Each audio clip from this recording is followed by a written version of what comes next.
Thanks for being here. Subscribe to Cheating Stories Best, so you don't miss new stories.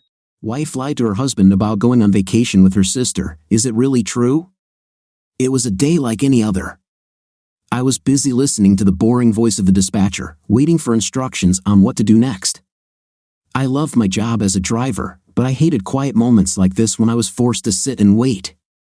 Being stuck in a car on a hot day was annoying, but it paid off, covering the cost of gas for unnecessary runs of the van. My personality is such that I always have to move or do something. It had to be urgent because I was sitting with a bunch of regular customers downtown. I was a courier for the Quicksilver Messenger Company and delivered small packages all over the city. Sitting still has always been an easy way for me to become frustrated.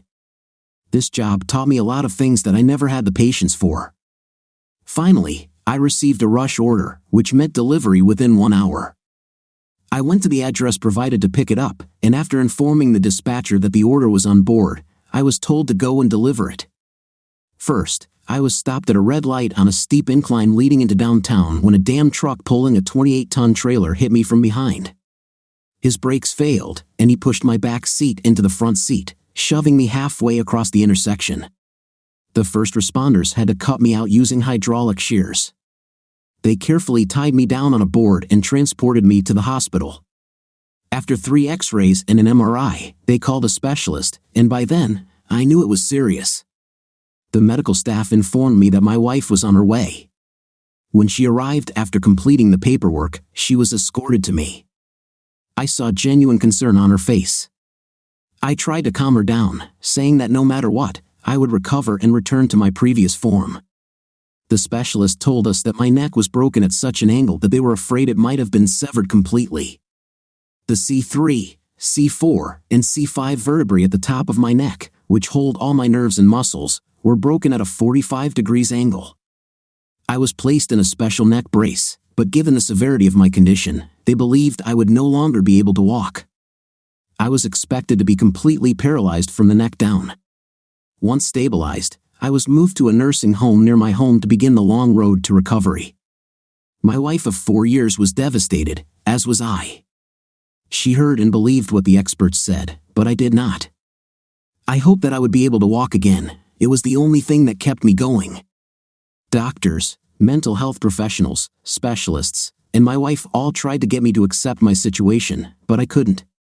I knew I had to play the long game to prove them wrong. They all thought I was a stubborn fifth place for not taking their advice. I was the most stubborn person they had ever met. The more they thought they were right about my situation, the more convinced I became that they were wrong. When they started talking about my life after recovery, I stopped listening. To this day, there are 2 things that I don't miss: staring at the floor or ceiling for 12 hours a day. My sanity was saved by radio shows and a roommate who had been with me for the last 6 months. Mr. Stevens was an old man who entertained me with stories of his life. The nurses hated the radio shows and his old stories, but I loved them both and had deep respect for the man. He was battling cancer and knew he didn't have much time left, as he was already scheduled for hospice care. We both knew it was just a matter of time for him. When I asked about my situation and what was going on, I was told that it would take time to figure it out because I had to fully recover first. They touched my legs regularly to check how I felt. At first, I didn't feel anything, but then the sensation started to return. I found that I could wiggle my toes and stretch my feet. It was our secret. We both knew that if I showed it to them, they would chalk it up to something other than the important sign I believed it to be. At first, my wife came to see me every day after work and stayed with me until 9 in the evening at the nursing home. But over time, this became less and less common. From her behavior, I realized that she did not see herself in the future with a disabled person and had decided to start a new life. After 9 months of her coldness, I finally told her that I no longer needed her visits out of pity. I became convinced that she would wait until I was out of the hospital and out of the public eye to tell me she wanted a divorce. She was still young and wanted to enjoy life. The problem was that she couldn't be honest with herself. My best friend since childhood, who never really grew up, was my savior because his support was endless. When he wasn't playing in his band, he would always stop by to cheer me up. After a few months, I began to notice that something was going on in his life that he was hiding from me. At the same time, when my wife stopped visiting regularly, I noticed that he also started behaving differently. When friends and distant relatives visited me, I quickly realized that they were all acting the same way. I knew that something had changed in my life outside the nursing home, but no one had the courage to tell me. I spent a lot of time trying to figure out what was going on with my roommate, with whom I had become close. We discussed all the possible reasons for what could be happening. My wife, whom I hadn't seen for a month, came one day and told me that she was going to Cuba for 2 weeks with her sister Susan, who lived 2 hours away from us. I accepted it without question. Almost 18 months had passed since the accident, and I wondered why she decided to tell me this since she had emotionally left me a long time ago. Doctors and specialists kept telling me to wait a few more weeks when I asked about my situation. I was tired of their vague answers and refusal to help me move forward. I lived with the reality that no one wanted to tell me the truth. I might not have noticed it, but while my wife Linda was in Cuba, her sister Susan came by to say hello. She came to the city to spend time with their mother. I didn't ask her about Linda because I knew she didn't know anything, otherwise, she wouldn't have come to visit. To understand how I felt, you need to know that from our young years until today, my wife Linda, my best friend Simon, and I have been close friends. Simon's father came to see me at this time and mentioned that Simon had also gone to Cuba. At that moment, I realized what everyone had been trying to hide from me. Given our history, the three of us knew what was going on. My best friend was with my wife. They were together now, and it was a big secret that everyone tried to hide from me. Linda was a beautiful woman with blonde hair, a slim figure, and nice breasts. Her voice could melt anyone's heart when she sang. Many men turned to look at her because she was so attractive. My best friend Simon always wanted her to be his lead singer and thought she would be a great frontwoman for his band. I didn't let this happen because I wanted to focus on building my life and was studying at university by correspondence. I was in my senior year when my life changed. I now realized that Simon saw my injury as a chance to steal my wife by forcing her to join his group. I've always been skinny. My father used to say I could eat like a horse and not gain weight. At 5 feet 10 inches, I wasn't big, but I didn't consider myself small either. At the time of the accident, I weighed 150 pounds. However, my father knew that everything I ate turned into muscle strength, not physical bulk. Everyone who looked at me always underestimated my abilities. It wasn't uncommon for me to carry 2 boxes of printed paper up or down 14 floors on my shoulders. While they were together on their pre-wedding honeymoon, I began planning my revenge. I knew I would have to play the long game because everything about me was unknown. It had been a week since my wife returned from her women's holiday in Cuba when things started to happen. My good friend Simon came to see me with the darkest tan I've ever seen on him. Since it was daytime, my face was directed towards the floor. He sat down on the floor to talk to me so I could see him. He brought me a box of Cuban cigars wrapped in the original packaging and a box of matches. We talked for about an hour about what he did while he was there. He said I could start smoking cigars as soon as I got out of this bed. I didn't ask him who he was traveling with because I knew. He didn't even ask me about my wife. If he hadn't been with her, he would have asked about her before he left. I persuaded him to loosen the strap holding my right side in place so I could scratch myself. He had to crawl under me to do it. Luckily, he forgot to tell the nurses he did it. Now, all I had to do was wait for my bed to be raised upright, and I prayed that when they turned it, they wouldn't notice the loose belt. My neighbor said after Simon left that it was nice of him to bring me Cuban cigars. I agreed and explained that Simon and I grew up together and were what I called lifelong friends. It looks like this relationship is coming to an end, my neighbor said. As soon as I get out of this bed and stand on my feet, that will be it, I replied. My wife has been his mistress for over 6 months, I believe. How did you figure it out? He asked. Have you heard rumors from the nursing staff talking in the hallway? No, I accidentally found out that both left for Cuba at the same time, I said. Knowing the history of the three of us, it was easy to understand. After the shift changed at 7 in the evening, I began to act. Now, I was staring at the ceiling. I started to work slowly with my right arm, weakened but still able to move. I quickly freed it. I then untied the belt on the right side and moved on to untying the left side of my upper body. With my upper body free, I slowly pulled myself up using the handrails to a sitting position. My neighbor quietly encouraged me. To this day, I remember how he raised his clenched fist in support and held it there. I knew it took a lot of effort for him. The weight of the neck brace felt a little heavy, but it didn't dominate my body due to my normal upper body strength. My neighbor rolled up to me in his wheelchair and lowered the side rail. I freed my legs and slowly moved them towards the floor. I shifted on the bed until I could reach the dresser. With his help, I found a pair of jeans and a denim shirt, which I had difficulty putting on. I was still barefoot. My only goal was to go outside and smoke a cigar. I unwrapped a box of cigars and put 2 of them and a box of matches in my shirt pocket. My roommate, an older gentleman, had a walker, and I asked if I could borrow it. He didn't say anything. With a huge smile, he simply wheeled it towards me using his wheelchair to help himself. "Elevators to the right," he said. "First aid station to the left. Let me distract the nurses for a few minutes. Just leave me a couple of matches and 1 of your cigars, okay?" I smiled and said, "Take not 1, but 3 or 4 from the box. Just know that I'm heading for the exit." I waited about 5 minutes to get down on the floor. My first movements were slow, but I was able to reach the elevator and get into it without being noticed. I couldn't have done it without my neighbor's walker. My balance was unstable, my legs were stiff and unwilling to move, but I persisted. A few minutes later, I was standing against the side of the building, barefoot with a walker in front of me, smoking my first cigar in a year. I admit, I enjoyed it. That Cuban cigar never tasted better to me. When the nurses returned my roommate to our room, panic began. I guess their weak brains couldn't understand what I did. I think their worst fear was losing a patient who was bedridden. I enjoyed the fresh air, the evening time, and the cigar in complete satisfaction. I felt free. I was proud because the fact that I was standing proved that what I had believed all along was right. I was right, and they were wrong. All that was required was to believe in yourself and wait for the body to recover on its own. I didn't realize until now how much this experience changed me. I watched with a smile on my face as a police car pulled up with its siren and red lights flashing while I relaxed and smoked my cigar.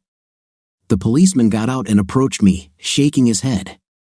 I didn't even button my shirt, enjoying the cool evening air on my chest. "You made all the nurses panic. Looks like you're not as sick as they said. You know I have to get you back," he said. "So, throw away the cigar, and let's go." Using the brick wall as support, I lifted the walker towards him and said, "Not until I smoke these 2 cigars." Seeing how strong I looked, he realized and retreated. I think he was trying to figure out how to handle the situation without hurting me. A few minutes later, the local specialist in charge of my case and my family doctor came to us. All 3 of them took turns trying unsuccessfully to convince me to put out my cigar and return to my room. I just told them straight out where to go and how to do it. I went out to smoke and had no intention of moving. To be honest, I had heard enough of their advice and didn't give it any more weight. They suggested contacting my wife, perhaps thinking she could persuade me. Dr. Z smiled and shook his head as if trying to figure out how to get me to cooperate, but the doctor's smile spoke volumes to me. Before the policeman could say anything into the radio transmitter, I said, "Better have the dispatcher call Peter McLaughlin and ask where his son Simon is playing now." He asked me why. I replied, "Because my wife was his mistress for more than a few months. If I know Simon, he keeps her close, so she's probably with him." This was the first time I saw 3 faces turn white at the same time. It made me wonder if they all knew or were starting to realize what a problem I was becoming. My statement made them admit that my wife would not be useful to them. They were at a dead end trying to figure out what to do with me. They were afraid to do anything physically because of my condition. For the first time, I was in complete control of the situation and had no intention of letting go. "Dr. Madel, could you call my father and tell him to come get me? Let him know that I want to go home," I said. My family doctor and my father were good friends. He replied, "Damn, Donald, I'll call him just so he can knock some sense into your fat head." I grabbed my walker and began to slowly walk toward the sidewalk, knowing that my father lived only 8 blocks away. The policeman stood in front of me to block my path. I knew that my action would force the doctor to do something. Now, he understood how determined I was. "Donald, stop. I promise I will let you go. You are strong enough, but you are weak today. You have already achieved a lot on your own. I just don't want you to overexert yourself. We are still coming to terms with the fact that you can stand and walk," the doctor said. He called my father, telling him that he urgently needed to come to the nursing home. The specialist was about to say something, but Dr. Madel cut him off. "Peter, don't you dare say a word. In your opinion, he shouldn't have walked. It's his stubbornness and persistence that drives him," Dr. Madel said. "Let it be. If you weren't so clever, you might have been right. Donald is just stubborn enough to do this out of spite. The question is, how the hell was he able to get out of bed on his own?" It turned out that Simon wasn't playing at some low-end bar that night, because when my dad showed up, Linda, my wife in name only now, pulled up in our second car. For her, what she saw could not be reality, as the shock was clearly visible on her face. It was a moment of pride and joy for my father as his eldest son stood tall and proud. For him, it was something he was led to believe would never happen again. I told him, as Grandpa said, tough times don't last, but strong people do. I might need your help getting into the passenger seat of your truck. Without saying a word, my father smiled and watched as I took a drag from my cigarette. I think he was giving himself time to accept what was real and what wasn't. He came up to me and said, "Take your time, son. I'm going to call your mom to get the downstairs bedroom ready. This is your room for as long as you need it. Are you sure you want to leave the hospital?" I looked at him, and my father smiled. "Gentlemen, I know this look. It will leave no choice to anyone. He will leave with or without my help. If he falls, he will simply get up and try again. He's so determined." Linda came up, in shock, not knowing what to say, and I just looked at her like she was dead. The policeman stopped her and said, "I hate to tell you, but your husband knows about your relationship with Simon McLaughlin. It was he who asked us to contact his father to find out where they are. It's best for you to leave for now." Linda looked at me as I said, "Dad, it looks like one of the Walking Dead has shown up. What else has Simon done besides sleeping with my wife? He lives in your house, drives your second car, and uses your name to get a loan. Before I get lawyers." He replied, "With Linda's consent, he used your name." I started pushing the walker, slowly moving towards the passenger side of his truck. I stopped and turned to Linda with a straight face and said, "Tell Simon what you just saw and thank him personally for it. When I'm fully recovered, I'll come get you, Obama." The look of horror on Linda's face made it clear that she understood the message loud and clear. She knew Simon's only chance was to escape. She knew me well enough to know that if I said something, I would do it. I said, "Linda, tell Simon his days in music are over. He took what I valued with his own hands, so when I'm ready, I'll take it back." The policeman caught her as she nearly collapsed. Simon's hands were his livelihood, whatever that was. My father walked slowly next to me as I walked barefoot to the passenger side of the truck. When my father helped me climb in, I closed the door. I rolled down the window and asked the doctor to return the walker to my roommate. "Please inform Mr. Stevens what's going on and let him know I'll be back in a few days," I said. Dr. Madel said he would do it. After parking the truck at home, my dad came over and helped me down. He stayed close to catch me if I fell. Mom, hearing voices, opened the front door to meet us. We both watched as she covered her mouth and screamed with joy. Luckily, they had built a wheelchair ramp in case it was needed. I used the side rails to help me climb up to the front door. My legs screamed for mercy, but I moved forward. Dr. Madel was right, I had overexerted myself. I had gotten to this point and knew I could go a few more steps. As we approached the kitchen table, there was a knock on the door. My father went to open it. I pulled out a chair and sat down, completely exhausted. It was Dr. Madel, who wanted to examine me. After the examination, he lectured me, but did it with a wide smile. I'll admit, I deserved it, but damn, I'd do it again. Handing his keys to my father, Dr. Madel said, "In my trunk are 2 canes that I bought for Donald to use for a few days. Bring them while I remove the front of the machine and the chin rest. I think Donald has proven to us that he doesn't need them. The rest will remain until I see another set of x-rays. With the apparatus partially removed, I took 2 canes and stood up. It was decided that they needed to be adjusted to my height.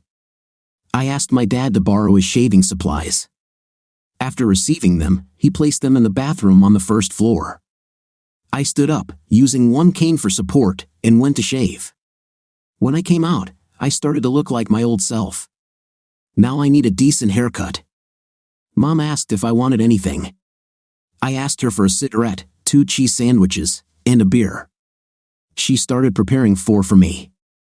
I needed to go back to the hospital for x-rays and pick up the rest of my belongings from the nursing home. Once the device is removed, I will be sent to rehabilitation for 2 weeks, depending on my progress. I'm proud of you, Donald, Dr. Madel said. You never believed us and didn't give up when others would have.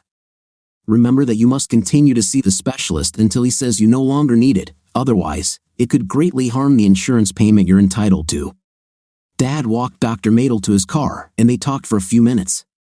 Mom watched me eat my sandwiches, trying not to get too emotional. It felt good to eat real food again. When Dad returned, he took out some good scotch and poured us all a glass. As he sat down at the table, we started talking. Since I was in the hospital, Simon persuaded Linda to start singing in his band. She liked it, and thanks to her, the group began to gain popularity and receive more lucrative contracts. It became serious when her visits to me started decreasing. He moved into my house 6 months after the accident. They built a wheelchair ramp expecting the worst, preparing for a future where they might bring me home since I no longer had a home of my own. Dad, I need my textbooks, computer, and personal belongings as soon as possible. I will contact the university and see if I can start studying again, I said. I will also need to go to the bank to check what's left in the accounts and if my name is still on them. That's enough, Donald. You need to explain everything that happened today, my mother said. So I told her about the cigars and everything that happened after that. She laughed and said, well, of course. You are just like your grandfather. When I tell him, he'll say something like, give this man a trophy. Your dad is going to take the day off from work and go pick up all your stuff from your house, my mom said. But first, I'll go to Walmart and buy you some clothes. My dad walked Mom out, then poured us another glass and said, the cop heard what you said to Linda. You will be watched, so be careful, Dad. Linda and Simon will be living in fear for the near future. This must harm their relationship. I wouldn't be surprised if they start blaming each other for the current situation. And then, when they start going back to their routine, I'll file for divorce, I said. I'm going to make it dirty and violent. Since the car they are driving is in my name, I will pick it up when they are on their way, leaving them without transportation. You're playing a long game with their lives, my dad said. What about the threat to Simon about his hands? He can handle it himself, with a little help, I said. Simon is basically an immature adult who is always chasing the next shiny thing, and if it comes with a skirt, so much the better. I have a couple of friends whose husbands will make sure Simon hurts himself as soon as I introduce him to their wives. Are you sure about this? Asked my dad. I looked at him and said, I'm walking, aren't I? If something changes, then my actions will change. Rest assured, this is not if, but when. It was difficult to get up the next morning, but I managed.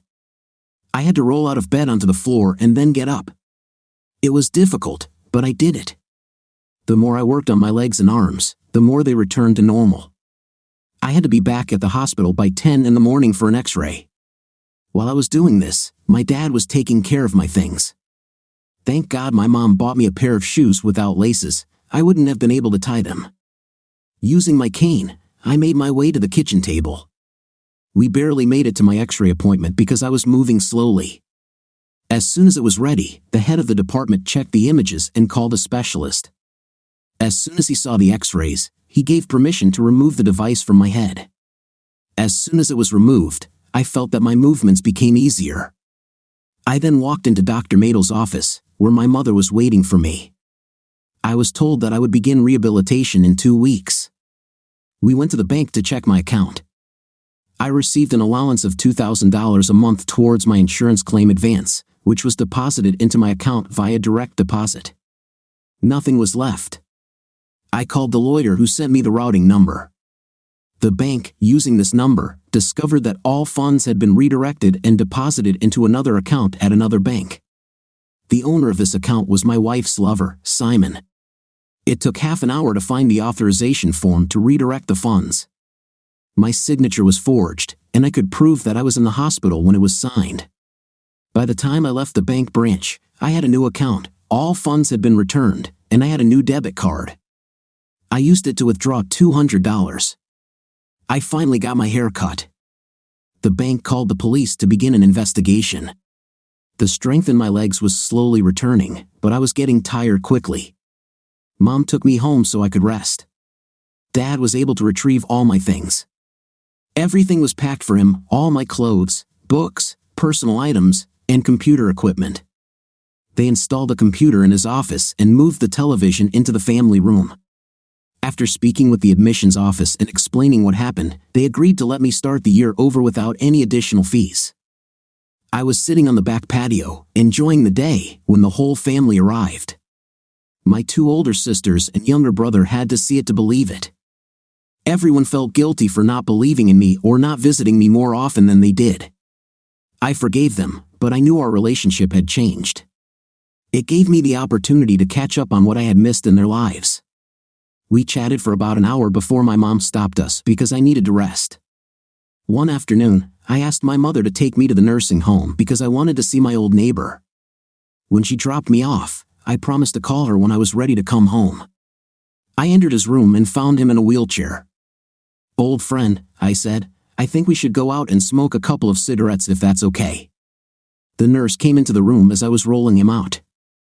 I tied the laces to my 2 canes and slung them over my shoulder. "Where are you taking Mr. Stevens?" she asked. "To get some fresh air, chat, and smoke," I said. "Don't worry, I'll bring him back." "He said you'd be back, but we didn't believe him," she said. "The stronger I get, the more often I'll come," I said. I wouldn't be standing without his help. We went outside and smoked a couple of cigars. I brought him back because he was tired. We chatted for another hour before he fell asleep. It took me a week to feel half normal. Every day, I used the cane less and less. I hired a feminist lawyer who was furious at what my wife and her lover had done. On Friday, my wife received her divorce notice, and a police detective came to see me. I explained what I knew about Simon McLaughlin. My father gave him copies of documents he had prepared to counter everything Simon did, including claiming to have power of attorney to act on my behalf. My father and I learned that Simon would be charged with identity theft, bank fraud, and extortion. If convicted, it would mean between 5 and 7 years in prison. That night, I went to see Mr. Dean Stevens again and learned that he was rapidly deteriorating. I was glad I came because he died while I was there. Cancer finally defeated him, but he fought until the very end. To this day, I think he only lived to see me get back on my feet. I arrived on the first day of rehab right on time. The female physiotherapist assigned to the rehabilitation center was Simon's younger sister, Colleen. I have to admit that if she weren't my ex-friend's sister, I would have been interested in her. My first reaction was to run away, but luckily, neither of us mentioned it. Colleen was a very passionate and persistent woman who did not tolerate nonsense. We were both cautious as we studied each other. She spent the day testing all my capabilities. We spent the first day stretching my muscles. I have to admit, she was surprised at how much I could do, and I was surprised too. I was amazed at how much balance I regained in 3 weeks. Colleen was pleasantly surprised when she suggested I try something new. "Why?" I asked.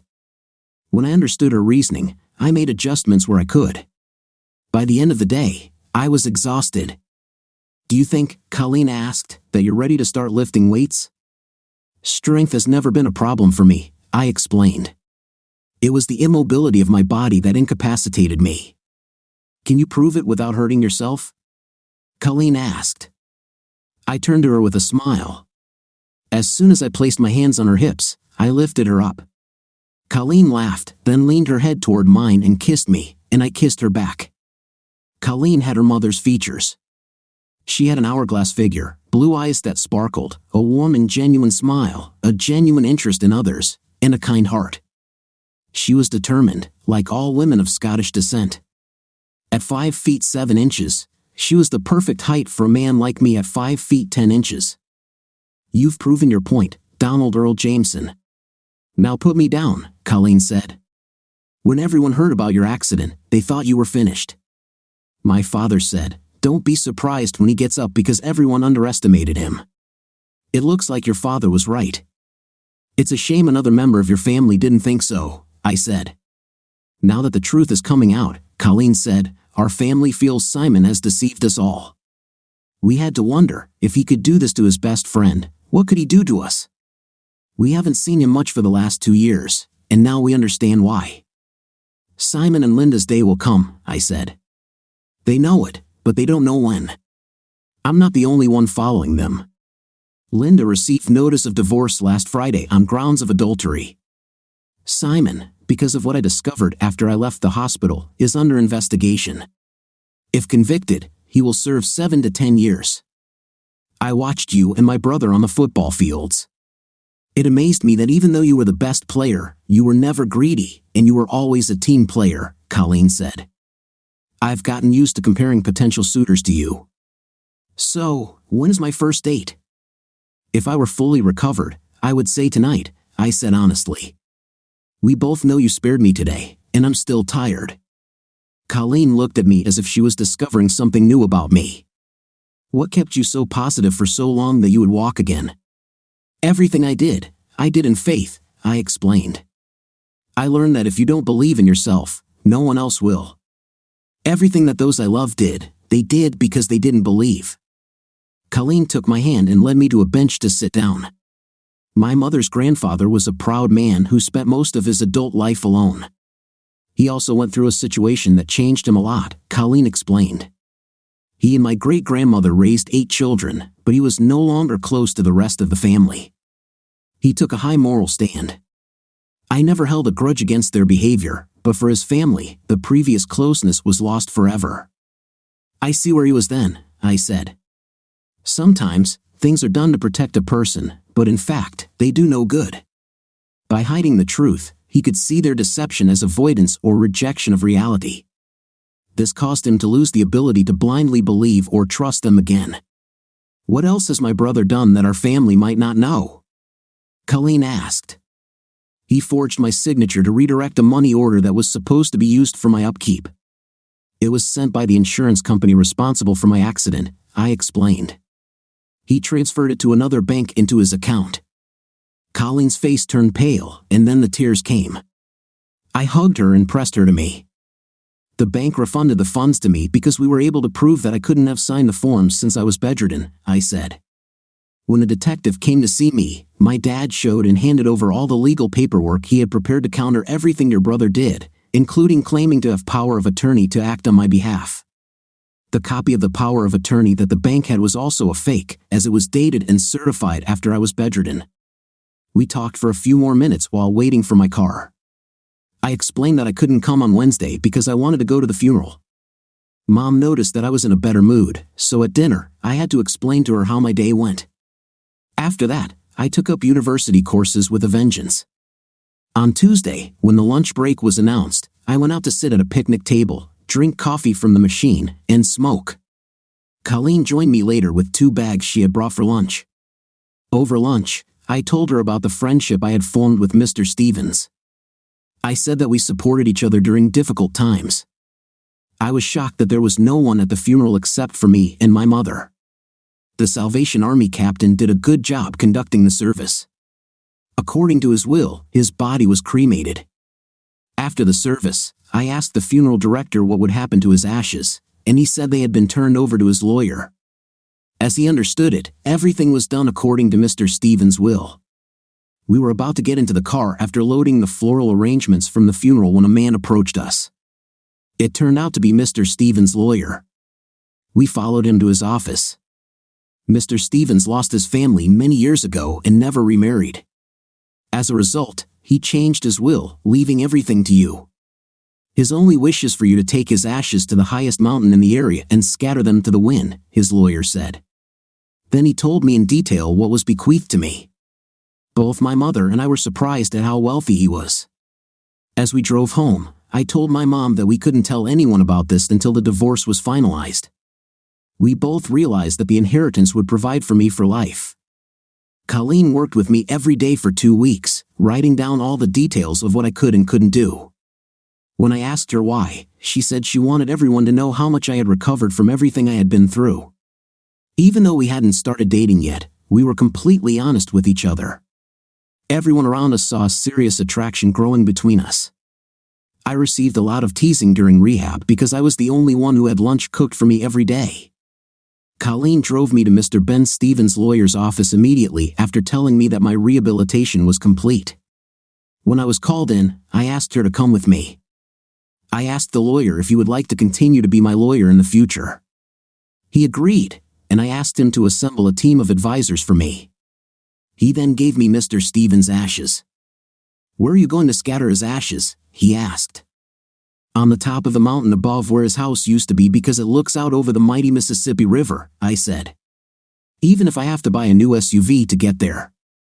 "It's a beautiful house with waterfalls on 125 acres, he replied, handing me the keys. "You'll need an SUV to get to some parts of the site. I suggest that you withdraw the property from the corporate trust that was created in Canada as part of your retained income as soon as possible. Create a board of directors and have them review everything before moving forward. What has been done in recent years is to manage his corporation rather than develop it." With that, he handed me an envelope containing a check for over $3 million and said that was all the cash in his personal accounts and bonds after I made and paid his last tax refund for the current year. The inheritance tax had already been paid, and everything had officially passed into my name. Colleen drove me to the bank, which was open until 9 o'clock in the evening, so I could deposit the money into my account. When I walked out, I said, "How about dinner at Red Lobster?" Over dinner, we discussed my new house and what I plan to do with it. I said, "I don't know until I see him." I asked her if she was free tomorrow after 10 a.m. because I wanted her to come with me to look at the house. She agreed but asked why it was so late.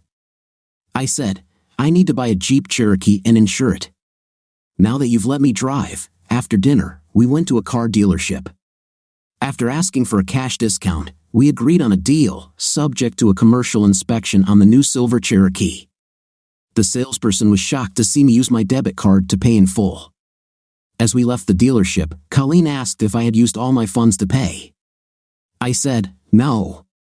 "Why did you ask for a commercial inspection?" Colleen asked. "It's a new car, but anything made on an assembly line from parts produced all over the world is a lottery," I said. "My dad, who owns his own workshop, always did this. It saved him from a lot of problems in the future." Colleen drove me home. She walked with me to the threshold and kissed me goodbye. As soon as I entered, my mother stunned me with the news. My second car was repossessed about an hour ago in St. Louis while Linda and Simon were getting ready to go on stage, thanks to a restraining order my lawyer obtained. Mom asked me about Colleen, and I honestly explained how I felt and why. I went to bed with a smile on my face. The next morning, my dad took me to pick up the car at 9 a.m., and it passed the inspection with flying colors. The first thing I did was get insurance and get the numbers. At 10:10 a.m., I arrived at Peter McLean's house. Walking to the door to call Colleen, Peter opened the door. "Come on in, Don." "Colleen is a little late," Peter said. "Thank you for not holding it against us for what Simon did." "He made his own bed, let him lie in it," I answered. "The worst is yet to come for him. Colleen told us you said we wouldn't pay bail for him. It's good to see you again, son.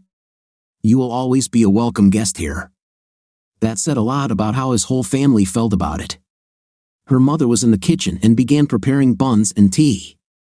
Of course, I couldn't hurt her by refusing, so I spent the next hour talking to Colleen's parents. By my side, her little sister caught me in the bathroom at the end of the hall and whispered to me, "Mom and Dad think you and Colleen will get married within the year. Colleen, although she won't admit it, has been in love with you for many years." She made me wonder if I was interested in Colleen because of my desire for revenge. I guess her little sister was wiser than I thought.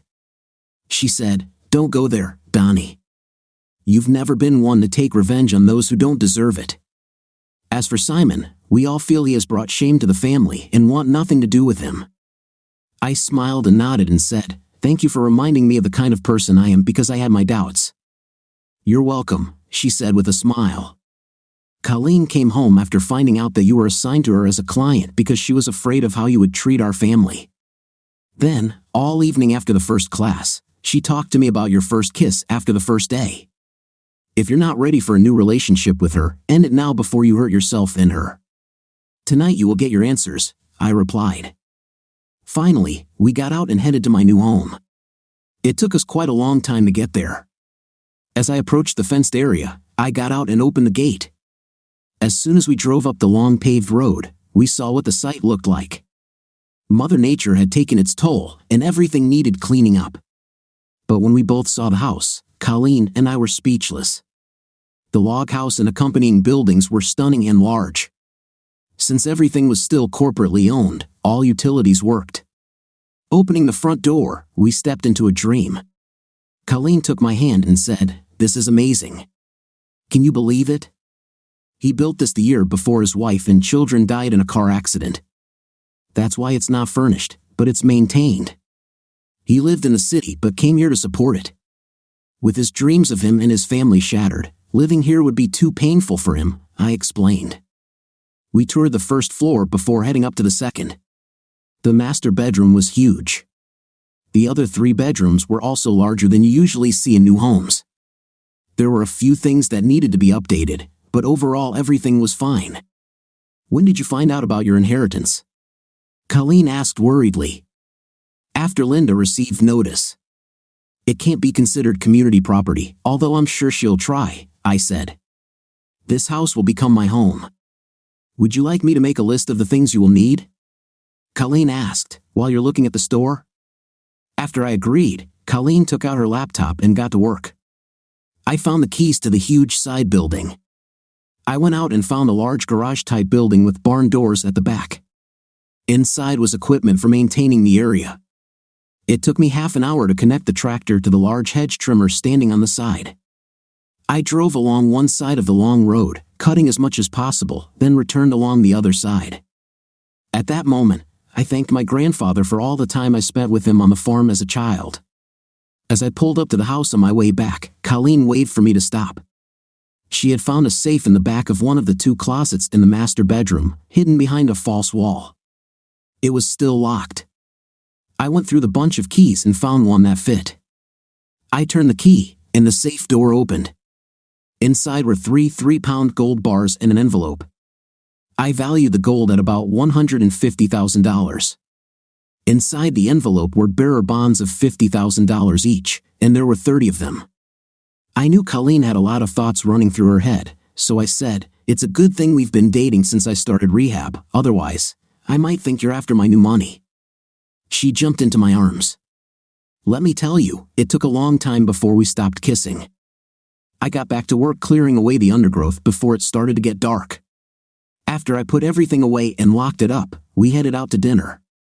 "You have a lot to do if you want to make this your home," Colleen said.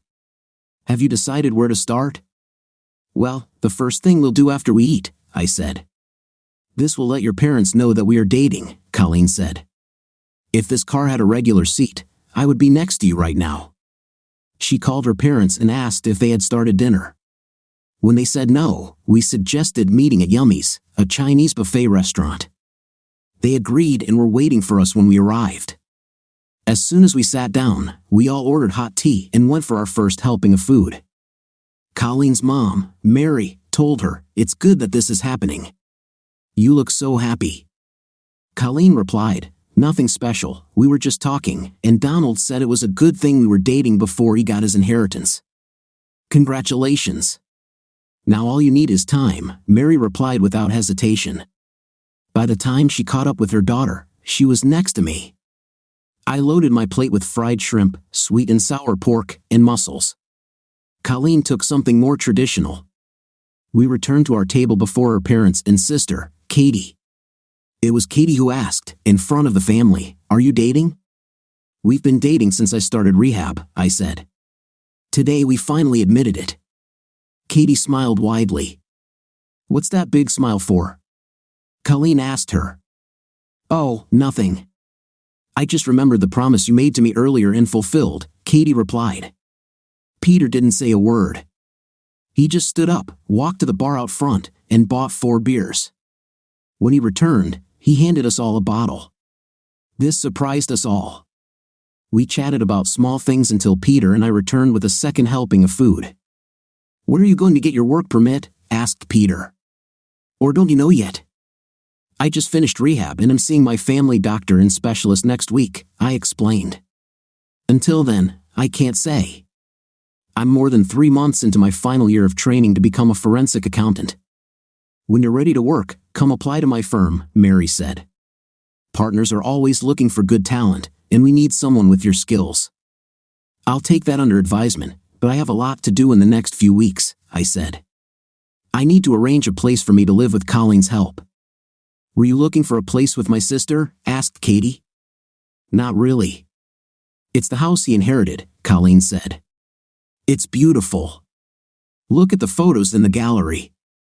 I took a lot of pictures for comparison when we furnish it." "We?" asked Peter. "Yes, we are, Dad," Colleen replied. "Donald asked me to help him choose furniture for his home and all the necessary things."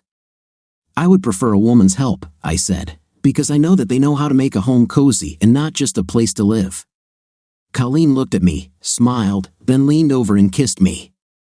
As Colleen's family looked at the photos, I explained how I had inherited the property from my neighbor, and the house was part of that. "Since it has been empty for a long time, I plan to do an inspection first," I said. "This way, I can fix everything before I move in." "Have your parents seen it?" asked Mary. "No, today was the first time we saw it," I replied. "I have a lot of work to do to clear the site before anyone can see it. Only the area around the house and garage was maintained in order." "There's a video of Don riding a tractor, starting to mow the brush," Colleen said.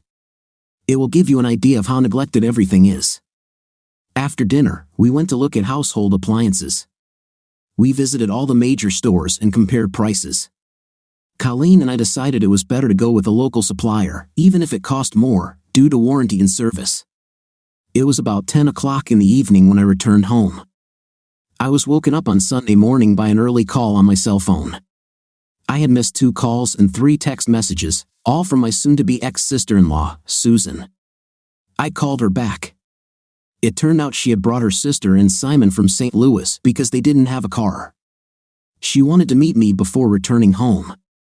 I agreed to meet for breakfast at the Hickory House in Jackson. She was waiting for me just outside the entrance, so when I walked in, she stood up, and we asked the hostess to show us to our table. "You look good, Donald," Susan said. "Thank you for meeting me here. I heard my sister's version, and now I want to hear yours." "You know she left the marriage mentally," I said. "When I was bedridden, she leaned on Simon for support. He slowly gained her trust and entered her life, as well as my bank account. Linda told me that you said you didn't want her visits out of pity and basically abandoned her," Susan said. "Before she got into a relationship with Simon, after I was moved to a nursing home, Linda came every day for the first month. By the 6th month, it was once a week. I said during this time, Simon's visits followed the same pattern. By the end of the 9th month, I was happy to see them both at least once a month." Susan's face turned pale. "I didn't know that." "The next time Linda came, she didn't feel comfortable with me," I said. Then I told her that I didn't need her visits out of pity. Since I started getting back on my feet, I found out that Simon moved into our house 6 months after the accident. "Damn, she lied to me about everything," Susan said. "She told me you were just being a jerk about the divorce." "Sorry for the bad news, Susan," I said. "Simon forged my signature on forms to steal the advance I was receiving from the insurance company. My father had to sue him to stop him from using my name to get a loan. This was easily proven since the form could only be signed at the department, and at the date of signing, I was in a nursing home." "Linda knows about this?" asked Susan. "I doubt it," I said. "Simon could have obtained information from postal bank statements. All this is being investigated by the local police. If he is found guilty, he could face up to 7 years. Now I understand why you filed for divorce," Susan said. "Not only were you emotionally abandoned, but you were also cheated on. I'm going to talk to my mom and tell her what she doesn't know, Susan added. The last time you came to me, I said, I was completely surprised because, according to your sister, you were supposed to be in the cubicle with her. In fact, she went with Simon. What is she doing to herself? Asked Susan. Ever since, Linda's personality seems to have changed from how we knew her, I said. I need to ask if Simon got her hooked on illegal substances. I know he sometimes sold them to support himself. We ate breakfast and talked about everyday things before going our separate ways. I'll pay the bill, I said.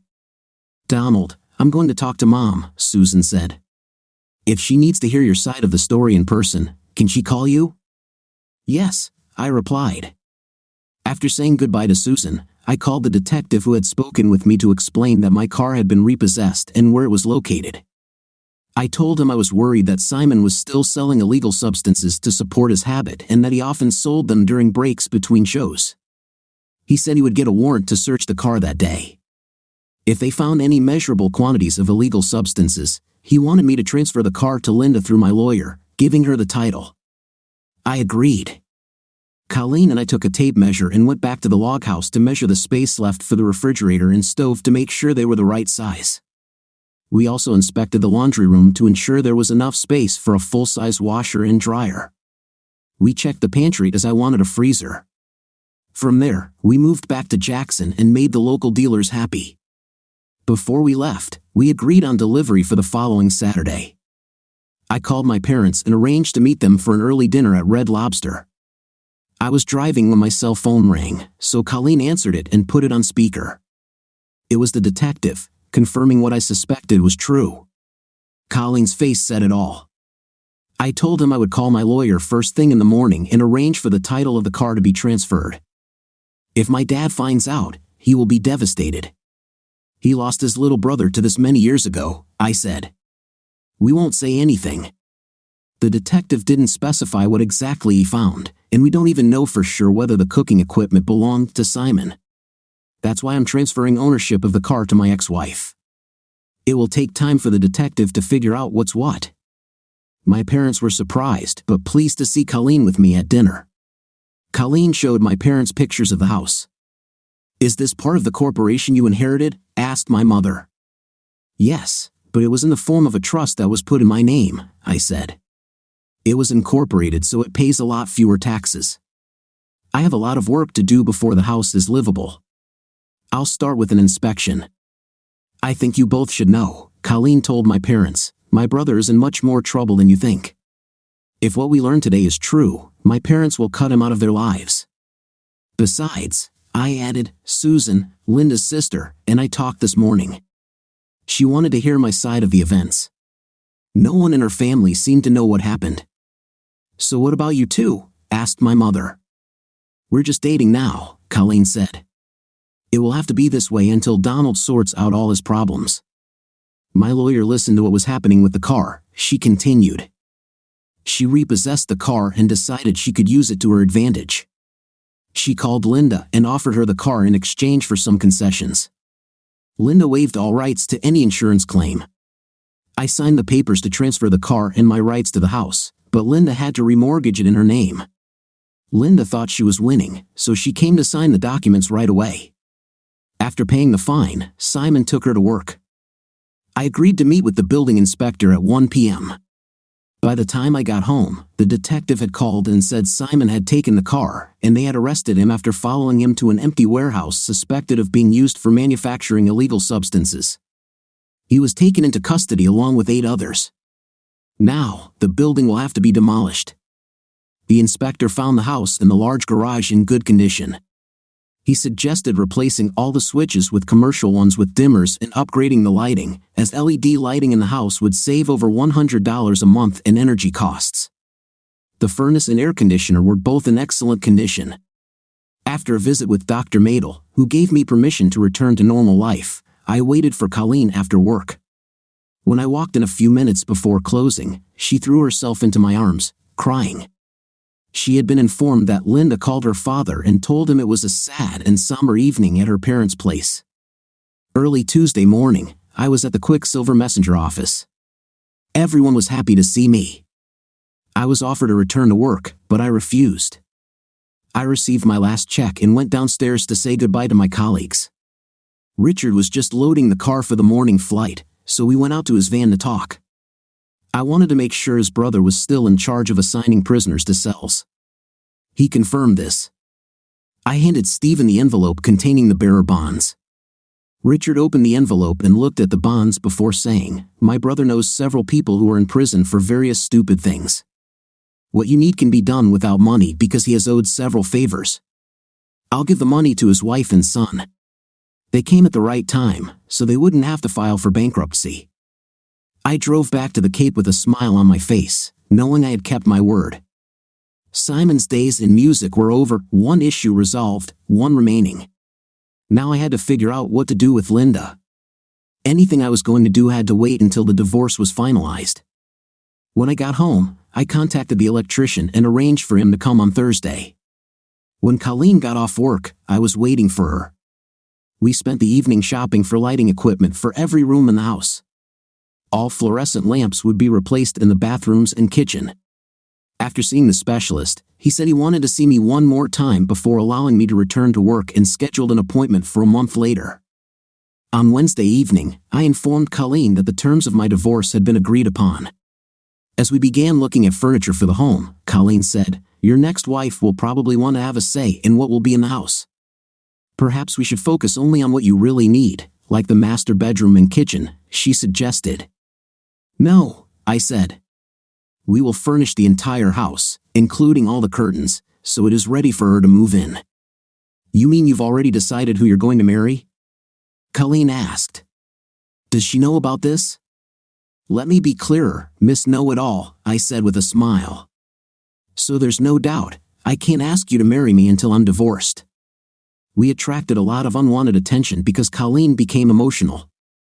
We started with large furniture, and I could see by how quickly she made her choices that she hoped it would be so. We agreed on delivery and installation for Saturday. It was around midnight when I dropped her off at home. When the electrician arrived, I walked him through the entire house, showing him what needed to be removed and what to install. I was lucky that he was able to finish everything in one long day. I spent Friday clearing out the undergrowth. That evening, Colleen and I visited another furniture store to buy more items. On Saturday, I was busy cleaning and removing all boxes and packaging immediately after unpacking them. I let Colleen dictate where and how she wanted things placed. Between 3 different deliveries, she was overwhelmed. By 6 o'clock in the evening, the house began to resemble a cozy home. The problem was that we were both exhausted. Sitting in our half-furnished living room discussing our progress, we fell asleep. We woke up at 7 o'clock in the morning. "It doesn't matter what is actually true," Colleen said. "What matters is that others believe in the impression you create." Colleen and I found ourselves in a difficult position in front of both families because we spent the night together. When we met with them, the question was not what happened, but when we would legalize our relationship. How the parents felt was best understood when her mother said, "I hope you don't get pregnant before the wedding." I know that sounds a little extreme, but in our part of the world, principles, morals, and standards still matter. However, according to what the media was promoting and explaining, this was no longer the norm. Slander, lies, deception, and hiding the truth were what was being promoted and accepted. 2 weeks passed, and neither family's attitude had improved. I told Colleen, "Bloody hell, I'm fed up with their nonsense. Let's really piss them off." "What do you mean?" Colleen asked. "Friday night, we'll buy a truck," I said, "because we'll need it by the end of the weekend. On Saturday, we will buy towels, linen, and everything else to make the house cozy. If we're accused of living in sin, we might as well actually be living in sin." "Are you serious?" Colleen said with a smile. "Before we do this, I want my wedding ring and a romantic dinner." "Maybe later," I replied. So we picked out the ring set she wanted, and I put it on her finger. Then we went out and bought a truck with a bed cap. We picked it up on Saturday. I met her at Walmart, where I took the first 2 carts of dishes, glass plates, towels, and kitchen supplies through the register and loaded them up. Then I returned and took 2 more carts of bath items and bedding. By the time we finished, I had gone through the checkout counter 4 times. We then went to Country Market to buy mostly meat and a lot of items that the local Walmart didn't have. After unloading and putting things away, Colleen called Katie and found out that her parents were not at home. We took both cars to collect our personal belongings. I returned before her. We couldn't help but laugh as we watched 2 cars pull up to the gate on Sunday lunchtime.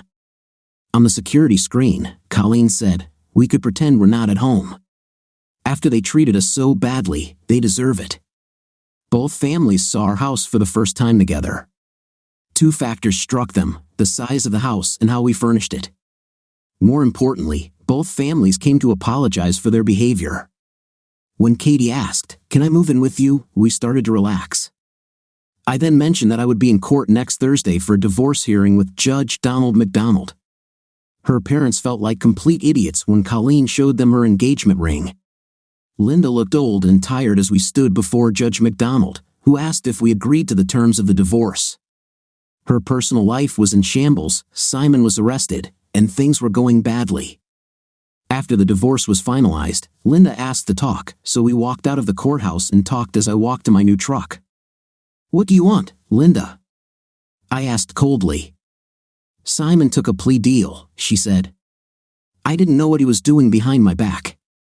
He received 10 years with the possibility of parole in 7. "I don't care now, Linda," I said. "I'm still focused on rebuilding my life." "I'm sorry I didn't believe you," she added.